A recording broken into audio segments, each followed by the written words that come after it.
اعوذ باللہ من الشیطان الرجیم بسم اللہ الرحمن الرحیم ولولا اذ سمعتموه قلتم ما يكون لنا ان نتكلم بهذا سبحانك هذا بہتان عظیم۔ کیوں نہ اسے سنتے ہی تم نے کہہ دیا کہ ہمیں ایسی بات زبان سے نکالنا زیب نہیں دیتا۔ سبحان اللہ، یہ تو ایک بہتان عظیم ہے۔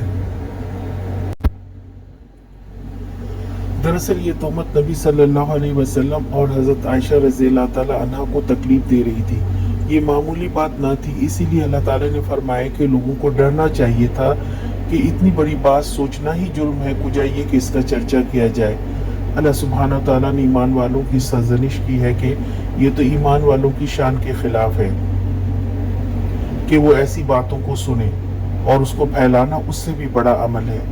اور لولا کا لفظ اس میں ایک ڈانٹ ہے کہ کیوں نہیں تم نے ایسی بات سنتے ہی تردید کی کہ ہم نبی کریم صلی اللہ علیہ وسلم کی بیوی کے بارے میں ایسی بات کریں، یہ ہمارے لیے جائز نہیں۔ سبحان اللہ، اس آیت میں اللہ تعالیٰ کی پاکی بیان کی گئی ہے کہ اللہ تعالیٰ پاک ہے اس بات سے کہ وہ ایسا نبی بھیجے اور ان کی بیوی ایسی ہو، یہ ناممکن ہے، یہ ہو ہی نہیں سکتا۔